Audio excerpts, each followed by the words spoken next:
গল্পটা শুরু হয় খুব সুন্দর একটা সকাল দিয়ে। পৃথিবীর আর 5টা সাধারণ দিনের মতোই মানুষ যে যার কাজে ব্যস্ত ছিল। আমরা দেখতে পাই গল্পের মূল হিরো গেরি লেন এবং তার পরিবারকে, তার স্ত্রী ক্যারেন এবং তাদের 2 মেয়ে র্যাচেল আর কনি। সকালে মেয়েরা দৌড়ে গিয়ে বাবা মাকে ঘুম থেকে তোলে। একটা সুন্দর আদরের মুহূর্ত ছিল। তারপর গেরি কিচেনে সবার জন্য নাস্তা বানাচ্ছে আর টিভিতে খবর শুনছে। আপাতত সব ঠিকঠাক মনে হলেও খবরের হেডলাইনগুলো কিন্তু খুব একটা সুবিধাজনক ছিল না। কোথাও কোনো অজানা ভাইরাসের কথা বলা হচ্ছে, কিন্তু সেদিকে তখনও কেউ খুব একটা গুরুত্ব দেয় না। নাস্তা করার সময় কনি তার বাবাকে জিজ্ঞেস করে সে তার আগের সেই বিপজ্জনক চাকরিটা মিস করে কিনা। গেরি উত্তর দেয় সে ওই কাজ ছেড়ে দিয়েছে শুধুমাত্র পরিবারের সাথে সময় কাটানোর জন্য। নাস্তা শেষে পুরো পরিবার গাড়িতে করে বের হয় ফিলাডেলফিয়া শহরের উদ্দেশ্যে। কিছুক্ষণ পরেই তারা ফিলাডেলফিয়ার রাস্তায় এক বিশাল জ্যামে আটকা পড়ে। গাড়িটা একদম নড়ছেই না। সময় কাটানোর জন্য তারা গাড়ির ভেতরেই খেলা শুরু করে। কিন্তু হঠাৎ গেরি লক্ষ্য করে আকাশে অস্বাভাবিকভাবে অনেকগুলো পুলিশের হেলিকপ্টার চক্কর দিচ্ছে। চারপাশের মানুষের মধ্যে একটা ভয় আর অস্থিরতা কাজ করছে। রেডিওতে খবর আসে যে তাইওয়ানে নাকি কোনো এক রেবিজ রোগ ছড়িয়ে পড়েছে। হঠাৎ করেই এক পুলিশ অফিসার বাইক নিয়ে তাদের গাড়ির পাশ দিয়ে যাওয়ার সময় গেরির গাড়ির লুকিং গ্লাসটা ভেঙে দিয়ে চলে যায়। গেরি গাড়ি থেকে নেমে গ্লাসটা ঠিক করতে যায়, আর তখনই সামনে তাকিয়ে দেখে এক ভয়াবহ দৃশ্য। দূরে কোথাও একটা বড় বিস্ফোরণ হয়। একজন পুলিশ অফিসার চিৎকার করে গেরিকে গাড়িতে ঢুকে যেতে বলে। ঠিক তখনই একটা বিশাল বড় আবর্জনার ট্রাক ট্রাফিক জ্যামের তোয়াক্কা না করে সব গাড়িকে দুমড়ে মুচড়ে সামনে এগিয়ে যেতে থাকে। মুহূর্তের মধ্যে পুরো রাস্তায় বিশৃঙ্খলা শুরু হয়ে যায়। মানুষ পাগলের মতো ছুটছে। গেরি বুঝতে পারে এখানে থাকা একদম নিরাপদ না। সে দ্রুত গাড়ির অ্যাক্সেলারেটরে চাপ দেয় এবং ওই বড় ট্রাকটার পেছনে পেছনে গাড়ি চালাতে শুরু করে যাতে জ্যাম থেকে বের হওয়া যায়। কিন্তু ট্রাকটা বেশি দূর যেতে পারে না, ধাক্কা খেয়ে উল্টে যায়। চারদিকে মানুষ চিৎকার করছে, পালাচ্ছে।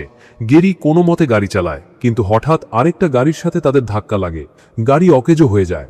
এখন আর উপায় নেই, তাদের পায়ে হেঁটেই পালাতে হবে। গেরি, ক্যারেন আর 2 মেয়ে গাড়ি থেকে বের হয়। রাস্তায় নেমে গেরি যা দেখে তা বিশ্বাস করার মতো না। মানুষ মানুষকে কামড়াচ্ছে, আর যাকে কামড়াচ্ছে সেও মুহূর্তের মধ্যে হিংস্র মানুষে পরিণত হচ্ছে।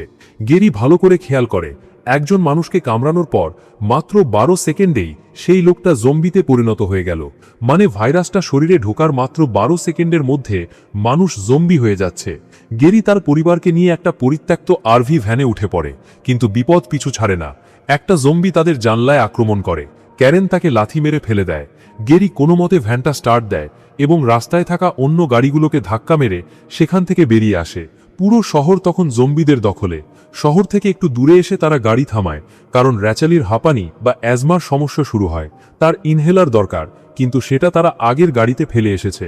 তারা ঠিক করে কোনো ফার্মেসির দোকান গিয়ে খুঁজতে হবে। ঠিক এই সময় গেরির পুরনো বন্ধু থিয়েরির ফোন আসে। থিয়েরি জাতিসংঘের বড় অফিসার। সে হেলিকপ্টারে করে নিরাপদ জায়গার দিকে যাচ্ছে। সে গেরিকে জানায় পৃথিবীর অবস্থা খুব খারাপ, কেউ বুঝতে পারছে না কি হচ্ছে। থিয়েরি তাকে অনুরোধ করে আবার কাজে ফিরে আসার জন্য। থিয়েরি কথা দেয় তাদের উদ্ধার করার, কিন্তু গেরিকে সকাল পর্যন্ত টিকে থাকতে হবে। তারা নিউ জার্সির একটা সুপার মার্কেটে ঢুকে পড়ে ওষুধের খোঁজে। দোকানের ভেতরেও লুটপাট চলছে। গেরি ওষুধের খোঁজে আলাদা হয়, আর ক্যারেন খাবার খুঁজতে যায়। হঠাৎ গেরি তার মেয়ের চিৎকার শোনে। দৌড়ে গিয়ে দেখে কিছু বখাটে লোক ক্যারেনকে আক্রমণ করার চেষ্টা করছে। গেরি সেখানে গিয়ে নিজের স্ত্রীকে বাঁচায়। এই বিপদের সময়েও মানুষ মানুষের শত্রু হয়ে আছে। সুপারমার্কেট থেকে বের হয়ে দেখে তাদের ভ্যানটা চুরি হয়ে গেছে। এখন তারা রাস্তায় সম্পূর্ণ অসহায়। গেরি থিয়েরিকে তাদের লোকেশন জানিয়ে দেয়।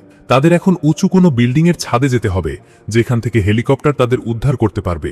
তারা একটা বড় অ্যাপার্টমেন্ট বিল্ডিংয়ের দিকে দৌড়ায়, কিন্তু জম্বিরা তাদের পিছু নেয়। রাস্তার পাশের একটা ভবঘুরে লোককে জম্বিরা কিছু না করেই সামনে দৌড়তে থাকে। অন্ধকার সিঁড়ি দিয়ে তারা দৌড়ে উপরে উঠতে থাকে। চারিদিকে জম্বিদের চিৎকার আর পায়ের আওয়াজ। ভুল করে তারা কনিকে হারিয়ে ফেলে, কিন্তু ভাগ্যক্রমে একটা দয়ালু পরিবার কনিকে উদ্ধার করে তাদের ফ্ল্যাটে আশ্রয় দেয়। এই পরিবারটি স্প্যানিশ ভাষায় কথা বলে। তাদের ছেলে টমাস ইংরেজি জানে। সে গেরির সাথে কথা বলে। গেরি সেই পরিবারকে অনুরোধ করে তাদের সাথে যাওয়ার জন্য, কারণ এখানে থাকা নিরাপদ না। কিন্তু টমাসের বাবা মা রাজি হয় না। তারা মনে করে ঘরের ভেতর দরজা বন্ধ করে থাকলেই তারা নিরাপদ। গেরি তার হাতে ম্যাগাজিন দিয়ে আর্ম গার্ড বানায়, যাতে জম্বিরা কামড়াতে না পারে। তারপর তারা ছাদের দিকে রওনা দেয়, কিন্তু জম্বিরা সেই ফ্ল্যাটের দরজাও ভেঙে ফেলে এবং টমাসের বাবা মাকে আক্রমণ করে। গেরি তার পরিবারকে নিয়ে কোনো মতে ছাদে পৌঁছায়, কিন্তু সেখানেও জম্বিরা চলে আসে। গেরি তার পরিবারকে বাঁচাতে জম্বিদের সাথে লড়াই শুরু করে। ঠিক সেই মুহূর্তে থিয়েরির পাঠানো হেলিকপ্টারটি এসে পৌঁছায়। টমাস তার বাবা মাকে হারিয়ে একা ছাদে চলে আসে। গেরি তাকেও কোলে তুলে নেয়, হেলিকপ্টারে ওঠার ঠিক আগ মুহূর্তে একটা জম্বির রক্ত গেরির মুখে এসে পড়ে। গেরি ভয় পেয়ে যায় যে সেও কি সংক্রমিত হয়ে গেল। সে ছাদের কিনারে দাঁড়িয়ে মনে মনে 12 সেকেন্ড গুনতে থাকে। এবারের মতে সে জম্বি হয়নি। সে দ্রুত হেলিকপ্টারে উঠে পড়ে। নিচে তাকিয়ে দেখে পুরো শহর আগুনে জ্বলছে আর জম্বিরা রাজত্ব করছে। হেলিকপ্টারটি তাদের নিয়ে যায় আটলান্টিক মহাসাগরের বুকে থাকা এক বিশাল যুদ্ধজাহাজে। সেখানে হাজার হাজার মানুষ আশ্রয় নিয়েছে। গেরি ভাবতে থাকে তারা নিরাপদ, কিন্তু তখনই সে জানতে পারে আসল সত্যটা। থিয়েরি তাকে বলে পৃথিবীর বড় বড় সব শহর ধ্বংস হয়ে গেছে, প্রেসিডেন্ট মারা গেছেন, সরকার ব্যবস্থা ভেঙে পড়েছে। জাহাজের ক্যাপ্টেন গেরিকে একটা কঠিন শর্ত দেয়। এই জাহাজে থাকার জায়গা সীমিত, শুধুমাত্র তারাই এখানে থাকতে পারবে যারা কোনো কাজে আসবে। গেরি যেহেতু জাতিসংঘের সাবেক ইনভেস্টিগেটর বা তদন্তকারী, তাই তাকে একটা মিশনে যেতে হবে। তাকে একজন তরুণ ভাইরোলজিস্ট বা ভাইরাস বিশেষজ্ঞ ডক্টর ফ্যাসবাকের সাথে যেতে হবে এই ভাইরাসের উৎস বা পেশেন্ট জিরোকে খুঁজে বের করার জন্য। যদি গেরি না যায় তবে তার পরিবারকে জাহাজ থেকে বের করে দেওয়া হবে। পরিবারকে নিরাপদ রাখার জন্য গেরি নিজের ইচ্ছার বিরুদ্ধে গিয়ে এই ভয়ঙ্কর মিশনে রাজি হয়। সে ক্যারেনকে বিদায় জানায় এবং বাচ্চাদের কাছ থেকেও বিদায় নেয়। এই দৃশ্যটা খুবই আবেগী ছিল। গেরি, ডক্টর ফ্যাসবাক এবং একদল স্পেশাল ফোর্স প্লেনে করে রওনা দেয় দক্ষিণ কোরিয়ার উদ্দেশ্যে, কারণ ওখান থেকেই প্রথম জম্বি শব্দটি ইমেলে ব্যবহার করা হয়েছিল। প্লেনে ডক্টর ফ্যাসবাক গেরিকে একটা খুব গুরুত্বপূর্ণ কথা বলে। প্রকৃতি বা মাদার নেচার খুব রহস্যময়ী। সে তার সবচাইতে বড় শক্তির মধ্যেই তার দুর্বলতা লুকিয়ে রাখে। এই কথাটা আপনাদের মনে রাখতে হবে, কারণ গল্পের শেষে এটাই হবে সবচাইতে বড় ক্লু। দক্ষিণ কোরিয়ার ক্যাম্প হামফ্রেসে নামার সময় আবহাওয়া ছিল খুব খারাপ। মুষলধারে বৃষ্টি হচ্ছিল। জায়গাটা পুরোপুরি অন্ধকার। পাইলট জানিয়ে দেয় জ্বালানি নেওয়ার জন্য বেশিক্ষণ অপেক্ষা করা যাবে না। গেরি এবং স্পেশাল ফোর্সের টিম খুব সাবধানে পা টিপে টিপে এগোতে থাকে। তাদের সাথে আছে ডক্টর ফ্যাসবাক। ছেলেটা ভয় কাঁপছিল। হঠাৎ অন্ধকারের ভেতর থেকে জম্বি বেরিয়ে আসে। ভয় পেয়ে ডক্টর ফ্যাসবাক দৌড়ে প্লেনে ফিরে যাওয়ার চেষ্টা করে, কিন্তু ভেজা র্যাম্পে তার পা পিছলে যায় আর হাত থেকে বন্দুক পড়ে গিয়ে দুর্ঘটনাবশত গুলি বেরিয়ে সোজা তার নিজের বুকেই লাগে। যে বিজ্ঞানীর ওপর পুরো পৃথিবীর ভরসা ছিল, যে হয়তো ভাইরাসের প্রতিষেধক বা ভ্যাকসিন তৈরি করতে পারত, সে নিজেই মারা গেল। গেরির মাথায় আকাশ ভেঙে পড়ে। শুরুতেই এত বড় ধাক্কা। টিমের বাকিরা কোনো মতে জম্বিদের গুলি করে সরিয়ে ঘাঁটির ভেতরে আশ্রয় নেয়। সেখানে থাকা আমেরিকান সোলজাররা তাদের জানায় কয়েক সপ্তাহ আগে তাদের এক ডাক্তার একজন মৃত সৈন্যকে দেখতে গিয়েছিল। সেই সৈন্য হঠাৎ জেগে উঠে ডাক্তারকে কামড়ে দেয়, আর এভাবেই সেখানে ভাইরাস ছড়িয়ে পড়ে। গেরি বুঝতে পারে এই জম্বিরা শব্দ শুনে আকৃষ্ট হয়, আর এদের মারার একমাত্র উপায় হলো মাথায় গুলি করা বা আগুন ধরিয়ে দেওয়া। কিন্তু ভাইরাসের মূল উৎস সম্পর্কে কেউ কিছু জানে না। গেরি হতাশ হয়ে পড়ে। ফেরার পথে সে এক অদ্ভুত কয়েদির দেখা পায়। এই লোকটি একসময় সিআইএ এজেন্ট ছিল, কিন্তু এখন তাকে পাগল ভেবে আটকে রাখা হয়েছে। লোকটি গেরিকে একটা অদ্ভুত তথ্য দেয়। সে বলে উত্তর কোরিয়া তাদের সব নাগরিকের দাঁত তুলে ফেলেছে, যাতে কেউ কাউকে কামড়াতে না পারে। আর ইসরায়েল ভাইরাসের খবর পাওয়ার অনেক আগেই চারদিক দিয়ে বিশাল দেওয়াল তুলে বন্ধ করে ফেলেছে। কথাটা শুনে গেরি অবাক হয়ে যায়। ইসরায়েল কিভাবে আগে থেকে জানলো যে জম্বি ভাইরাস ছড়াবে? তখন পাগল এজেন্টটি বলে জেরুজালেমে জার্গেন নামের এক মোসাদ এজেন্টের সাথে দেখা করতে, হয়তো সেখানে কোনো উত্তর পাওয়া যাবে। গেরি আর তার টিম আবার প্লেনের দিকে রওনা দেয়। তাদের সাইকেলে করে একদম নিঃশব্দে প্লেন পর্যন্ত যেতে হবে, কারণ সামান্য শব্দ হলেই হাজার হাজার জম্বি আক্রমণ করবে। ঠিক যখন তারা প্লেনের কাছে পৌঁছায়, গেরির স্ত্রী ক্যারেন তাকে ফোন করে বসে। নিস্তব্ধ অন্ধকারের মধ্যে ফোনের রিংটোন যেন বোমার মতো শব্দ করে বেজে ওঠে। গেরি রিসিভ করার আগেই চারপাশ থেকে জম্বিরা তাদের আক্রমণ করে। শুরু হয় এক ভয়াবহ যুদ্ধ। অনেক সৈনিক মারা যায়। গেরিকে বাঁচানোর জন্য ক্যাপ্টেন নিজেকে উৎসর্গ করে জম্বিদের মাঝে ঝাঁপিয়ে পড়ে। গেরি কোনো মতে দৌড়ে প্লেনে উঠে পড়ে। প্লেনটি আকাশে উড়ে যায় ইসরায়েলের উদ্দেশ্যে। প্লেন যখন জেরুজালেমে পৌঁছায় তখন গেরি এক সম্পূর্ণ ভিন্ন দৃশ্য দেখে। পুরো পৃথিবী যখন ধ্বংস হয়ে যাচ্ছে, জেরুজালেম তখনও নিরাপদ। পুরো শহরটি বিশাল উঁচু দেওয়াল দিয়ে ঘেরা। চেকপয়েন্ট দিয়ে সুস্থ মানুষদের শহরের ভেতরে আশ্রয় দেওয়া হচ্ছে। গেরি দেখা করে মোসাদ প্রধান জার্গেনের সাথে। গেরি তাকে সরাসরি জিজ্ঞেস করে, আপনারা কিভাবে জানলেন যে জম্বি ভাইরাস আসছে? জার্গেন তাকে একটা খুব ইন্টারেস্টিং থিওরি শোনায়, যার নাম দ্য 10th ম্যান বা 10ম ব্যক্তি। সে বলে, আমাদের কাউন্সিলে 10 জন লোক আছে। যদি 9 জন কোনো তথ্যের ওপর একমত হয়, তবে 10 নম্বর লোকটির দায়িত্ব হলো তাদের বিরোধিতা করা এবং ধরে নেওয়া যে অসম্ভব ঘটনাটিই ঘটবে। সবাই ভেবেছিল জম্বি শব্দটা কোনো কোড বা ভুল খবর, কিন্তু আমি ছিলাম সেই 10 নম্বর ব্যক্তি। আমি ধরে নিয়েছিলাম এটা সত্যি, তাই আমরা এই দেওয়াল তুলেছি। তারা দেওয়ালের উপর দাঁড়িয়ে কথা বলছিল। নিচে শহরের ভেতরে হাজার হাজার মানুষ, মুসলিম, ইহুদি, খ্রিস্টান সবাই মিলে একসাথে বেঁচে থাকার আনন্দে গান গাইছিল। মাইকে উচ্চস্বরে প্রার্থনা আর গান বাজনা চলছিল। জার্গান গেরিকে বলছিল যে ভাইরাসের উৎস খোঁজা এখন সময়ের অপচয়, কিন্তু তাদের এই কথা শেষ হওয়ার আগেই এক মহা বিপদ ঘটে যায়। শহরের ভেতরের মাইকের আওয়াজ আর হাজার হাজার মানুষের গানের শব্দ দেওয়ালের বাইরের জম্বিদের উন্মাদ করে তোলে। শব্দ শুনে লক্ষ লক্ষ জম্বি দেওয়ালের দিকে ছুটে আসে। তারা এত দ্রুত আর এত বেশি সংখ্যায় আসে যে একে অপরের ওপর চড়ে পিরামিডের মতো তৈরি করে ফেলে। দেওয়ালটা অনেক উঁচু ছিল, কিন্তু জম্বিরা পিঁপড়ার ঢিবির মতো একে অপরের ওপর উঠে মুহূর্তের মধ্যে দেওয়ালের চূড়ায় পৌঁছে যায়। শুরু হয় এক নারকীয় তাণ্ডব। দেওয়ালের ওপর থেকে জম্বিরা ঝপঝপ করে শহরের ভেতরে সাধারণ মানুষের ওপর লাফিয়ে পড়তে থাকে। 1 সেকেন্ড আগেও যারা আনন্দে গান গাইছিল তারা এখন বাঁচার জন্য চিৎকার করছে। পুরো জেরুজালেম মুহূর্তের মধ্যে মৃত্যুপুরীতে পরিণত হয়। গেরি এবং তার সাথে থাকা এসকর্ট টিম পালানোর চেষ্টা করে। এই টিমে একজন সাহসী নারী সৈনিক ছিল যার নাম সেগেন। পালানোর সময় সেগেনের হাতে একটা জম্বি কামড়ে দেয়। গেরি 1 সেকেন্ডও দেরি না করে তার কাছে থাকা ছুরি দিয়ে সেগেনের হাত কনুইয়ের নিচ থেকে কেটে ফেলে। দৃশ্যটা মর্মান্তিক, কিন্তু এটা করা জরুরি ছিল, কারণ ভাইরাস রক্ত দিয়ে ছড়ায়। হাত কেটে ফেলায় ভাইরাস আর শরীরে ছড়াতে পারেনি। সেগেন যন্ত্রণায় কাতরাচ্ছে, কিন্তু সে বেঁচে আছে। গেরি তাকে কাঁধে নিয়ে দৌড়ায়। তাদের উদ্ধার করার জন্য যে হেলিকপ্টার আসার কথা ছিল, জম্বিরা সেটাতেও ঝুলে পড়ে এবং ক্র্যাশ করায়। এখন আকাশপথ ছাড়া পালানোর কোনো উপায় নেই। রানওয়ের দিকে দৌড়ে গিয়ে গেরি দেখে একটা সাধারণ যাত্রীবাহী বিমান টেক অফ করার জন্য রেডি হচ্ছে। গেরি এবং সেগেন কোনো মতে দৌড়ে সেই বিমানের সিঁড়ি দিয়ে উঠে পড়ে। বিমানটি উড়ে যায় আর দেখা যায় জেরুজালেম এখন ধ্বংসস্তূপ। প্লেনের ভেতরে যাত্রীরা সবাই ভয় চুপচাপ। গেরি সেগেনের হাতের ক্ষতটা ব্যান্ডেজ করে দেয় এবং তাকে মদ খাইয়ে ব্যথা কমানোর চেষ্টা করে। সেগেন গেরিকে জিজ্ঞেস করে, তুমি কিভাবে জানলে যে হাত কাটলে আমি বাঁচব? গেরি উত্তর দেয়, আমি জানতাম না, আমি শুধু চেষ্টা করেছি। একটু শান্ত হওয়ার পর গেরি ভাবতে শুরু করে। তার মাথায় একটা বিষয় ঘুরপাক খাচ্ছে। কোরিয়াতে সেই সিআইএ এজেন্ট বলেছিল সব দাঁত তুলে ফেলার কথা, আর জেরুজালেম থেকে পালানোর সময় গেরি একটা অদ্ভুত দৃশ্য দেখেছিল। এত হাজার হাজার মানুষের মধ্যে জম্বিরা কিছু নির্দিষ্ট মানুষকে একদমই আক্রমণ করছিল না। একটা বয়স্ক লোক, একটা খুব রোগা ক্লান্ত ছেলে। জম্বিরা তাদের পাশ দিয়ে এমনভাবে চলে গেল যেন তারা একদম অদৃশ্য। কিন্তু কেন? জম্বিরা কেন সুস্থ সবল মানুষকে ছিঁড়ে খাচ্ছে, কিন্তু অসুস্থ বা দুর্বল মানুষকে এড়িয়ে যাচ্ছে? ডাক্তার ফ্যাসব্যাক বলেছিলেন, প্রকৃতি তার শক্তির মাঝেই দুর্বলতা লুকিয়ে রাখে। গেরি বুঝতে পারে জম্বিরা শুধু তাদেরই আক্রমণ করে যারা ভাইরাস ছড়ানোর জন্য উপযুক্ত হোস্ট বা বাহক, কিন্তু যাদের শরীরে আগে থেকেই কোনো মারণ ব্যাধি বা কঠিন রোগ আছে, জম্বিরা তাদের চেনে এবং এড়িয়ে চলে। গেরি তার কাছে থাকা স্যাটেলাইট ফোন দিয়ে থিয়েরির সাথে যোগাযোগ করে। সে জানতে চায় কাছাকাছি কোনো WHO বা বিশ্ব স্বাস্থ্য সংস্থার গবেষণাগার আছে কিনা।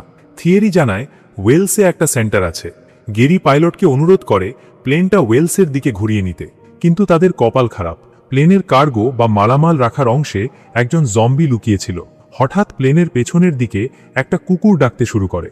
একজন এয়ার হোস্টেস চেক করতে গেলে লিফটের ভেতর থেকে একটা জম্বি বের হয়ে তাকে আক্রমণ করে। মুহূর্তের মধ্যে প্লেনের ইকোনমি ক্লাসে আতঙ্ক ছড়িয়ে পড়ে। গেরি সামনে বসেছিল। সে দেখে পেছনের যাত্রীরা ভয়ে চিৎকার করছে। গেরি সবাইকে চুপ থাকতে বলে এবং লাগেজ দিয়ে একটা ব্যারিকেড বা বাঁধ তৈরি করার চেষ্টা করে, কিন্তু লাভ হয় না। জম্বিরা ব্যারিকেড ভেঙে ফেলে। প্লেনের সরু জায়গায় বাঁচার কোনো পথ নেই। যাত্রীরা একের পর এক সংক্রমিত হতে থাকে। গেরি দেখে তার সামনে আর কোনো উপায় নেই। সেগেন তার বন্দুক বের করে গুলি চালায়, কিন্তু জম্বির সংখ্যা অনেক। গেরি তখন এক পাগলাটে সিদ্ধান্ত নেয়। সে সেগেনের কাছ থেকে একটা গ্রেনেড নেয়। সে বুঝতে পারে প্লেনের ভেতরে বিস্ফোরণ ঘটালে হয়তো সবাই মারা যাবে, কিন্তু জম্বিগুলোও মরবে। আর কিছু না করলে তো এমনিতেও মরতে হবে। গেরি গ্রেনেডের পিন খুলে প্লেনের দেওয়ালে ছুঁড়ে মারে। বিস্ফোরণে প্লেনের পেছনের অংশ উড়ে যায়। বাতাসের তীব্র চাপে সব জম্বি প্লেন থেকে বাইরে ছিটকে পড়ে। গেরি এবং সেগেন সিট বেল্ট বেঁধে রেখেছিল বলে তারা উড়ে যায় না, কিন্তু প্লেনটি নিয়ন্ত্রণ হারিয়ে মাটির দিকে আছড়ে পড়তে থাকে। গাছপালার উপর দিয়ে ঘষতে ঘষতে প্লেনটি বিধ্বস্ত হয়। প্লেন ক্র্যাশ করার কিছুক্ষণ পর গেরির জ্ঞান ফেরে। সিটের সাথে উল্টো হয়ে ঝুলে থাকা অবস্থায়। চারদিকে ধ্বংসস্তূপ, আগুনের ধোঁয়া। গেরির পেটে প্লেনের একটা ভাঙা লোহার টুকরো গেঁথে গেছে। প্রচণ্ড যন্ত্রণা নিয়ে সে সিট বেল্ট খোলে এবং নিচে পড়ে যায়। সৌভাগ্যক্রমে সেগেনও বেঁচে আছে। গেরি সেগেন দুজন হাঁটতে শুরু করে। জনমানবহীন রাস্তা, চারদিকে শুধু নিস্তব্ধতা। হাঁটতে হাঁটতে তারা অবশেষে সেই স্বাস্থ্য সংস্থার রিসার্চ সেন্টারের সামনে এসে পৌঁছায়। কিন্তু গেটের সামনে এসেই গেরি আর নিজেকে ধরে রাখতে পারে না, ব্যথায় অজ্ঞান হয়ে পড়ে যায়। 3 দিন পর গেরি চোখ খোলে। সে নিজেকে একটা বিছানায় আবিষ্কার করে। তার পেটের ক্ষত ব্যান্ডেজ করা হয়েছে। সামনে 2 জন ডাক্তার দাঁড়িয়ে আছে। তারা গেরির পরিচয় জানতে চায়। গেরি বলে সে জাতিসংঘের লোক, কিন্তু এই ধ্বংসের সময়ে কাউকে বিশ্বাস করা কঠিন। গেরি তখন তার ফোনটা ফেরত দিতে বলে। সে লোকটাকে থিয়েরিকে ফোন করতে বলে। থিয়েরি ফোনের ওপাশ থেকে গেরির গলা শুনে বিশ্বাসই করতে পারে না যে গেরি বেঁচে আছে। সে ভেবেছিল প্লেন ক্র্যাশে সবাই মারা গেছে। গেরির পরিচয় নিশ্চিত হওয়ার পর ডাক্তাররা তাকে বিশ্বাস করে। কিন্তু তখনই গেরি একটা বড় দুঃসংবাদ পায়। যেহেতু সবাই ভেবেছিল গেরি মারা গেছে, তাই তার পরিবারকে জাহাজের নিরাপদ আশ্রয় থেকে বের করে কানাডার এক রিফিউজি ক্যাম্পে পাঠিয়ে দেওয়া হয়েছে। গেরি জানে ওই ক্যাম্পগুলো মোটেও নিরাপদ না। তার পরিবার এখন মহাবিপদে। তারপর গেরি ডাক্তারদের বলে, আমার এমন একটা মারণ ব্যাধি বা অসুখের ভাইরাস দরকার যা মানুষকে মেরে ফেলতে পারে, কিন্তু চিকিৎসা করলে ভালোও হয়ে যায়, মানে ভ্যাকসিন বা কিওর আছে। ডাক্তাররা অবাক হয়ে যায়। গেরি তখন তার সেই ক্যামোফ্লেজ বা ছদ্মবেশের থিওরিটা বুঝিয়ে বলে। সে বলে, আমি দেখেছি জম্বিরা অসুস্থ মানুষকে আক্রমণ করে না, তারা শুধু সুস্থ শরীর খোঁজে যাতে ভাইরাস ছড়াতে পারে। যদি আমরা আমাদের শরীরে কোনো মারাত্মক অসুখের ভাইরাস ঢুকিয়ে দিই, তাহলে জম্বিরা ভাববে আমরা মারা যাচ্ছি বা আমরা তাদের জন্য উপযুক্ত নই, ফলে আমরা তাদের কাছে অদৃশ্য হয়ে যাব। ডাক্তাররা বুঝতে পারে এটা একটা দারুণ আইডিয়া, কিন্তু সমস্যা হলো এই ভাইরাসগুলো যেখানে রাখা আছে বিউইং বিল্ডিংয়ে, আর বিল্ডিংটা জম্বিতে গিজগিজ করছে। ওই বিল্ডিংয়ের ডাক্তাররা কাজ করার সময় দুর্ঘটনাবশত সংক্রমিত হয়েছিল এবং এখন তারা সবাই জম্বি হয়ে ওখানেই ঘুরে বেড়াচ্ছে। গেরি, সেগেন এবং সেন্টারের প্রধান ডাক্তার ঠিক করে তারা সেখানে যাবে। তাদের হাতে কোনো বন্দুক নেই, শুধু কুড়াল আর লোহার রড, কারণ বন্দুকের শব্দ হলে পুরো বিল্ডিংয়ের সব জম্বি এক জায়গায় চলে আসবে। তারা 3 জন পা টিপে টিপে অন্ধকার করিডোর দিয়ে এগোতে থাকে। চারদিকে জম্বিরা দাঁড়িয়ে আছে, কেউ নড়ছে না, যেন ঘুমিয়ে আছে। কিন্তু সামান্য শব্দ হলেই তারা জেগে উঠবে। যাওয়ার পথে হঠাৎ ডাক্তারের পায়ের ধাক্কায় একটা ক্যান গড়িয়ে যায়। জম্বিরা নড়ে ওঠে। তারা মূর্তির মতো দাঁড়িয়ে থাকে। ভাগ্যক্রমে জম্বিরা তাদের উপস্থিতি টের পায় না। তারা ল্যাবের কাছাকাছি চলে আসে, কিন্তু দরজাটা জ্যাম হয়ে আছে। গেরি তার কুড়াল দিয়ে দরজাটা ফাঁক করে ধরে রাখে যাতে বাকিরা ঢুকতে পারে, কিন্তু ভেতরে ঢুকতেই আবার বিপদ। তারা দেখে একজন জম্বি ডাক্তার ঠিক তাদের রাস্তার মাঝখানে দাঁড়িয়ে আছে। তারা লুকিয়ে পড়ে, কিন্তু পালানোর সময় ডাক্তারের হাতের লোহার রডটা একটা লোহার বাক্সের সাথে বাড়ি খায়। শব্দ শুনে সব জম্বি একসাথে জেগে ওঠে এবং তাদের দিকে দৌড়ে আসতে থাকে। সেগেন তার কাছে লুকানো পিস্তল বের করে গুলি চালায়, কিন্তু জম্বির সংখ্যা অনেক। গেরি বলে, তোমরা পালাও, আমি ওদের অন্যদিকে নিয়ে যাচ্ছি। গেরি জম্বিদের নিজের দিকে আকর্ষণ করে দৌড়াতে থাকে। সেগেন আর ডাক্তার কোনো মতে মেইন গেট দিয়ে নিরাপদ জায়গায় ফিরে যায়, কিন্তু গেরি আটকা পড়ে যায়। সে দৌড়ে সোজা সেই ভাইরাস ভল্টের ভেতরে ঢুকে পড়ে এবং দ্রুত কাঁচের দরজা বন্ধ করে দেয়। এখন গেরি ভল্টের ভেতরে একা। বাইরে একটা জম্বি দরজায় ধাক্কা দিচ্ছে। গেরি ভল্টের ভেতরে অনেকগুলো ভাইরাসের শিশি বা ভায়াল দেখতে পায়। মেনিনজাইটিস, H1N1, স্মল পক্স, সব মারাত্মক রোগের ভাইরাস সেখানে ছিল। কিন্তু সমস্যা হলো গেরি জানে না কোন ভাইরাসটা কাজ করবে বা কোনটা নিলে সে সাথে সাথে মারা যাবে না। কিন্তু হাতে সময় নেই। বাইরে জম্বিটা অপেক্ষা করছে। গেরি তার পরিবারের কথা ভাবে। একটা চিরকুটে পরিবারের জন্য বিদায় বার্তা লেখে। তারপর সৃষ্টিকর্তার নাম নিয়ে যে কোনো একটা অজানা ভাইরাসের ইনজেকশন নিজের হাতে পুশ করে দেয়। কিছুক্ষণ সময় পেরিয়ে যায়। গেরি বুঝতে পারে ভাইরাস কাজ শুরু করেছে। সে কিছুটা অসুস্থ হয়ে পড়ছে। এবার পরীক্ষার পালা। গেরি ধীরে ধীরে ভল্টের দরজা খোলে। বাইরে দাঁড়ানো জম্বিটা গেরির মুখের একদম কাছে চলে আসে। গেরি শান্ত হয়ে দাঁড়িয়ে থাকে। জম্বিটা তার গন্ধ শোকে, ঘাড়ের কাছে নিঃশ্বাস নেয় এবং অদ্ভুত ব্যাপার হলো জম্বিটা তাকে কামড়ায় না। সে গেরিকে পাশ কাটিয়ে চলে যায়, যেন গেরি সেখানে নেই। গেরির থিওরিটা কাজ করেছে। গেরি এখন জম্বিদের কাছে অদৃশ্য। গেরি শান্ত পায়ে ভল্ট থেকে বের হয়ে আসে। পুরো করিডর ভর্তি জম্বি। গেরি তাদের মাঝখান দিয়ে হেঁটে যায়। কেউ তাকে ছুঁয়েও দেখে না। আসার সময় গেরি ভেন্ডিং মেশিন থেকে একটা পেপসি ক্যান বের করে। খটাস করে শব্দ হয়। জম্বিরা শব্দের দিকে তাকায়, কিন্তু গেরিকে দেখেও না দেখার ভান করে। গেরি সোজা হেঁটে ফিরে আসে। ডাক্তাররা তাকে দেখে আনন্দে কেঁদে ফেলে। তারা দ্রুত গেরিকে ওই ভাইরাসের অ্যান্টিডোট বা প্রতিষেধক দেয়, যাতে সে আবার সুস্থ হয়ে যায়। সিনেমার শেষে আমরা দেখি গেরির এই আবিষ্কার পুরো পৃথিবীকে বদলে দেয়। এই পদ্ধতির নাম দেওয়া হয় ক্যামোফ্লেজ ভ্যাকসিন। এটা কোনো জম্বি মারার ওষুধ না, বরং এটা মানুষকে জম্বিদের চোখ থেকে আড়াল করার ওষুধ। সৈন্যরা এবং সাধারণ মানুষ এই ভ্যাকসিন নিয়ে জম্বিদের পাশ দিয়ে হেঁটে যেতে পারে এবং তাদের মেরে ফেলতে পারে। গেরি অবশেষে নোভা স্কোশিয়ায় সেই রিফিউজি ক্যাম্পে পৌঁছায়। সেখানে সে তার স্ত্রী, ক্যারেন এবং 2 মেয়েকে জড়িয়ে ধরে। দীর্ঘদিন পর তাদের মুখে হাসি ফোটে।